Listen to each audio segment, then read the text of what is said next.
खुलुमबाय स्टुडियाव दं आं भाग्यश्री बसुमतारी परबतजरानि टिपकाय बिसिडिसि मावख'आव जिन्जार सीड्स डिस्ट्रिबिउशन प्रग्राम खुंफुंदों।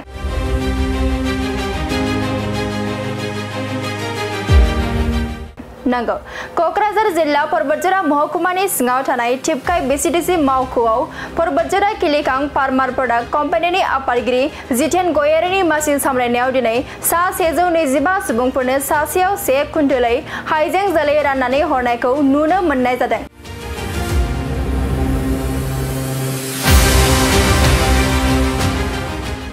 बे हाबाफारियाव मिरु फार्मार सेलनि नेहाथारि अमरजित बसुमतारी आरो परबतजरा जिल्ला इउपिपिएलनि आफादगिरि प्रसेन कुमार ब्रह्म आरो नेहाथारि सलिम आहमेद खान आरो गोबां दैदेनगिरिफोरखौ बाहागो लानायखौ नुनो मोननाय जादों।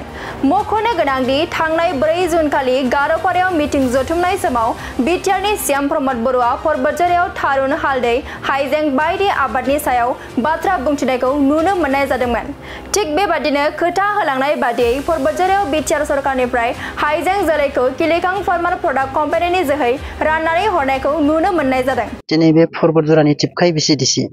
बेहाय गासै 125 जन 125 आबादारिफोरनो जोङो बड'फा लाइभलिहुड मिशन बेनिफ्राय किलिकां एफपिसि बे परबतजरा ओनसोलनिनो मोनसे मावथि मोनसे एफपिसि फार्मार्स प्रडिउसार कम्पानि बेनि थ्रुयै जोङो बिथांमोननि हेफाजाबजों बेहाय 125 जन आबादारिफोरनो हाइजेंनि जोलै राननानै होदों। दा बेहाय सासेयावहाय 100 केजि करि माने 1 कुइन्टेल करि जों राननानै होदों आरो बेखौ अर्गेनिक पद्धतिजों माने जैबिक हासारजों मावनायनि जोङो बिथांमोनखौ बिथोन होदों आरो बिथांमोननो अर्गेनिक हासारजों मावनोबा प्रथमावनो जोलै सोदांनायनि खोथा दा जोलै सोदांनायनि थाखाय बिथांमोननो ट्राइकडार्माबो 1 लिटार होफानाय जादों आरो बिथांमोननो जों मोजाङै बेखौ बोरै बेबहार खालामनांगौ बोरै मावनांगौ बेनि सोमोन्दै मोजाङै बुजायनानै हरदों रायजो राजाफोरखौ आबादारिफोरखौ। आबादारिफोरनिफ्राय जों दानि खोनानो मोनदों बोथोरनि आबादखौ मोनब्ला मोजां जायो बेबायदि मोनसे बिथोन होदोंमोन।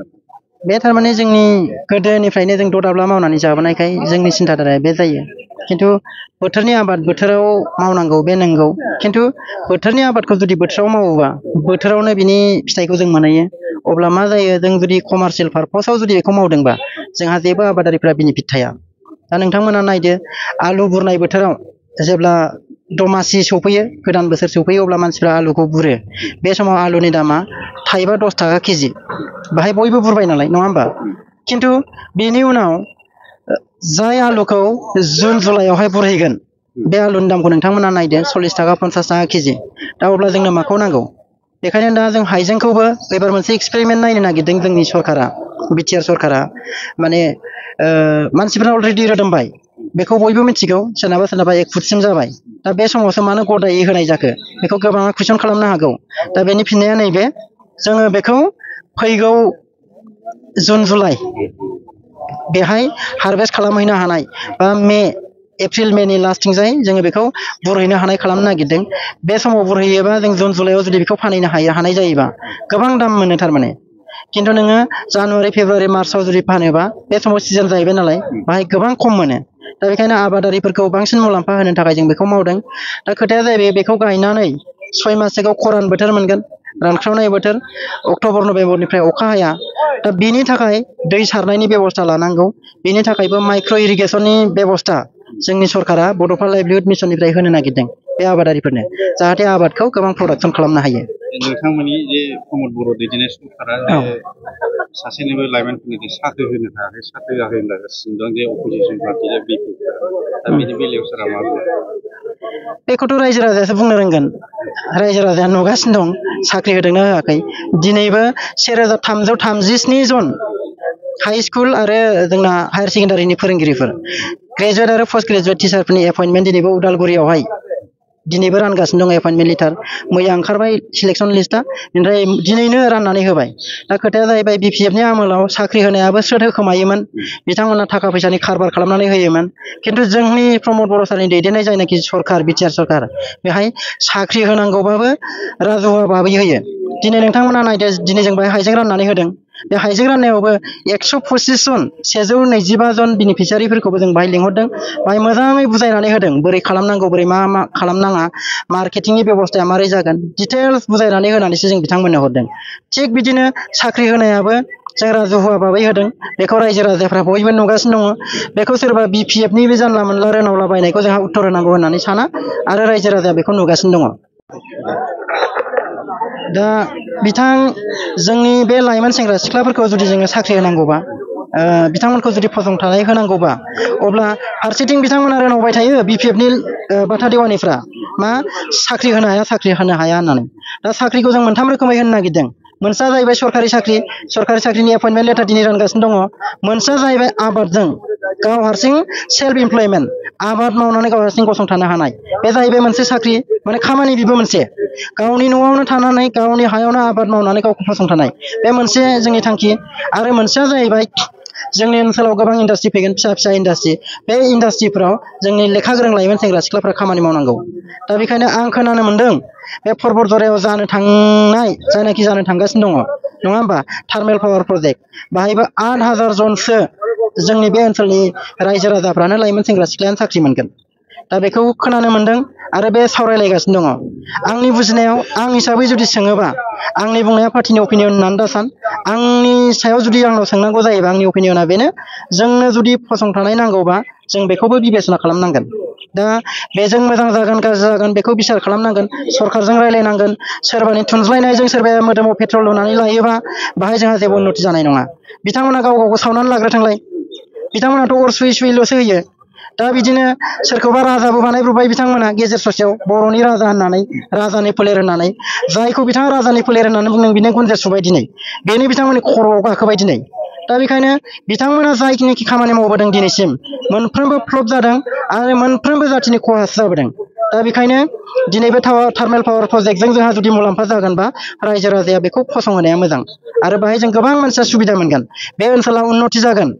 बे ओनसोलनि जायनाखि रुपसि एयारपर्ट बे रुपसि एयारपर्टआव सप्तायाव गंसेल' फ्लाइट खारो नङा होमबा दा बेहाय इन्डास्ट्रि जुदि जायोबा आरो जोंना रेलवे कच फेक्ट'रियाबोथ' बासबारियाव जानो थांगासिनो दं अलरेडि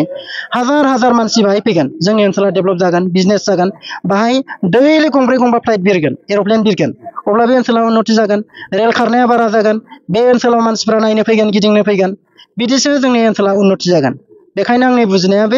बेखायनो आंनाव जुदि अपिनियन लायोबा आं हिसाबै बुंगोन जोङो बिबेचना खालामलायनानै सरकारजों मोजाङै सावरायलायनांगौ कनस्ट्राक्टिभ भाबै सावरायलायनांगौ जाहाथे सोरनिबा थुनज्लायनायाव गावखौ खहा खालामनानै लाया आरो सोरबा सासेनि भुलावनो जाहाथे जोंनि रायजो राजाया खहा जानाङा आंनि खावलायनाया बे जोङो दिनै बेवहाय बिसिडिसि हिसाबै जोङो डिस्ट्रिक्टनि जानानै बिसोरो हाइजें रानबाय जोंनि आबादारिनि मानसिफोर बेसेबां करि रानदों 1 कुइन्टेल करि सासेयाव हाइजेंजों लोगोसे मा रानबावदों आरो मुलि दङ स्प्रे मा मुलि होनो बियो अर्गेनिक माबा एसे बथल होफादों बे जाहाथे हाइजेंआ नस्थ' जाया बेनि थाखाय दा बे हाइजेंखौ आंबो गोजोननाय मोनदों आरो दा जोङो हिसाबाव जोंनो बोथोरा थांबायमोन दा अर्गेनिक हिसाबै जोङो दा उन सिगां आबाद मावनायनि हिसाबै मिटिङाव जोंनो फोरमायबाय बेखौ जों थिग साननानै लानाय जाबाय दा बे हिसाबै जों उन सिगां आबादखौ मावनांसिगोन गदायनि गदाय गिबिनि गिबि दा एसे गदाय जाबाय नालाय दा आबादारिनि मानसिफोरखौ आं बे खिलिखां प्रजेक्ट नामा बियो खिलिखां प्रजेक्टनिसिम आं धन्यबाद जासिबाय गिबियावनो बिथांमोनहा जोंनो हाइजेंखौ कुइन्टेल मोनफा करि होफैबाय बेखौ धन्यबाद होबाय आरो नैबे जोंनि मावथि बिथांमोन सेक्रेटारि BPF UPPL दोलोनि जोंनि डिस्ट्रिक्ट प्रेसिडेन्टआबो दङ जोंहा प्रसेन साराबो आरो सेलेम आहमेदबो दं बे सेक्रेटारि हिसाबै बिसोरखौबो आं धन्यबाद जासिबाय जे जोङो बे हाइजें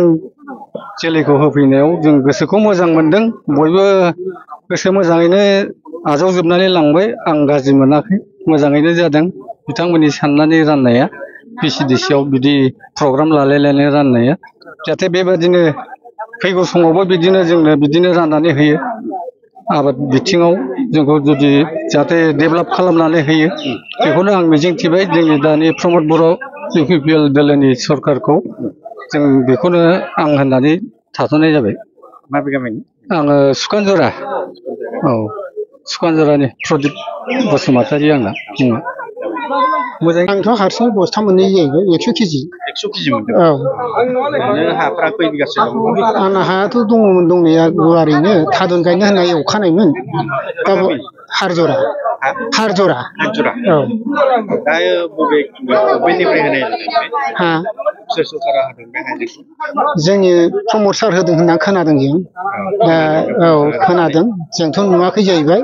आरो बेखौथ' नुनोबो थाङा जाहैबाय नोंसिनि गामिनिफ्राय साबेसे जों सानैल'नो सानै औ